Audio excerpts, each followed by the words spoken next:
Hello students, today we are going to discuss something from the second unit and that is 2.2.4. आज हम discuss करेंगे अपने syllabus के 2.2.4 का जो टॉपिक है और वो है पब्लिक लिमिटेड कंपनी। इससे पहले हमने देखा था अपने पिछले लेक्चर में कि प्राइवेट लिमिटेड कंपनी क्या होती है। उस वीडियो को आपने देखा हो, पीपीटी प्रेजेंटेशन और ई लेक्चर को देखा हो तो आप इस लेक्चर को ज़्यादा आसानी से समझ जाएंगे और कम समय में समझ जाएंगे। तो मेरी आपसे रिक्वेस्ट है, पुराने जो लेक्चर्स हैं उनको आप समझते चलें, पढ़ते चलें, रिवाइज़ करते चलें, तभी आपको आगे के यूनिट्स का चीज़ें समझ में आएंगी। नहीं तो एक वैक्यूम रह जाएगा, लेक्चर में अपने को पूरी चीज़ समझ में नहीं आएगी। अपने को सीढ़ी दर सीढ़ी चलना है। अगर जो अपन ने पुराना मिस कर दिया तो अब ऐसी स्टेज आ गई कि नई चीज़ें आपको बहुत आसानी से पूरी तरह से समझ में नहीं आ पाएंगी। तो आप प्लीज़ इस लेक्चर को देखने से पहले इससे मेरा पहला जो ई लेक्चर है उसको ज़रूर देखें, जो कि प्राइवेट लिमिटेड कंपनी के ऊपर है।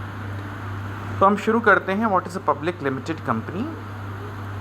Has limited liability and can sell shares to the general public to raise finance.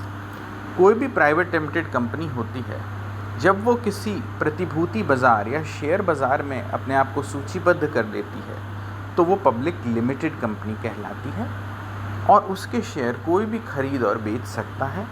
वह पूंजी जुटाने के लिए जनरल पब्लिक से, आम जनता से पैसा इकट्ठा करती है, जैसे रिलायंस है, इन्फोसिस है, LNT है और हज़ारों कंपनियाँ। ओके, तो यहाँ एक मेजर फ़र्क आता है जो मेरे पिछले यूनिट और इसमें है कि वहाँ तो सिर्फ पार्टनर्स से पैसा जुटाया जा सकता था, सादे जनता से नहीं। यहाँ पर आप आम जनता से छोटी बड़ी पूंजी के रूप में कितनी भी राशि कलेक्ट करते हैं और उससे कंपनी चलाते हैं। जैसे रिलायंस इंडस्ट्रीज़ लिमिटेड जो कंपनी है उसका अरबों खरबों का व्यापार है, पर उसका एक शेयर जो लगभग 2200 रुपये का है वो भी कोई ख़रीद ले तो वो उसका हिस्सेदार या मालिक हो जाता है।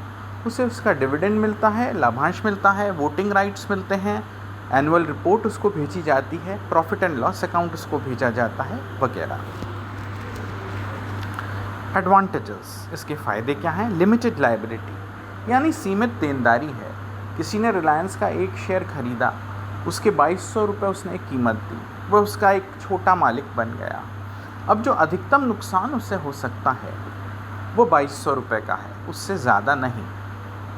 सेपरेट लीगल यूनिट, ये जो कंपनी होती है इसका अपना वैधानिक अस्तित्व होता है। इसको नोटिस सर्व किए जा सकते हैं, इससे जवाब मांगे जा सकते हैं और यह कंपनी के रूप में वह जवाब देती है। लार्ज कैपिटल, इसका जो पूंजी का क्षेत्र है वो बहुत अधिक होता है।